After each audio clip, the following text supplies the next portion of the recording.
everybody. I know with some of the recent mass die-offs of birds and fish, some people were wondering if that has some relevance to biblical prophecy, and sure enough, it turns out that it definitely does. So I'll quote some biblical verses here. Ezekiel 38:20, "The fish of the sea, the birds of the air, the beasts of the field, every creature that moves along the ground, and all the people on the face of the earth will tremble at my presence. The mountains will be overturned, the cliffs will crumble, and every wall will fall to the ground."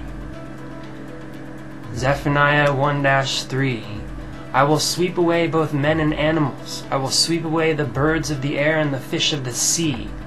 The wicked will only have heaps of rubble when I cut off man from the face of the earth, declares the Lord."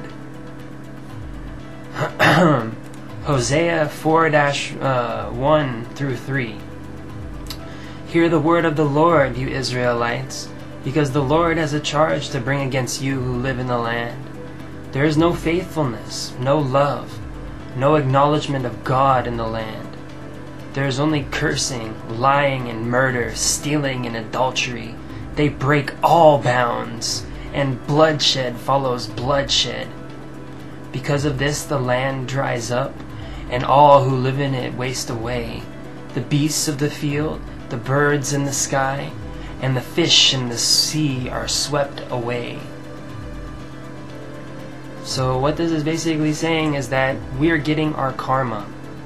That's all that is happening on the earth right now, with the tsunami and the destruction and the deaths and the birds being killed and the fish being killed.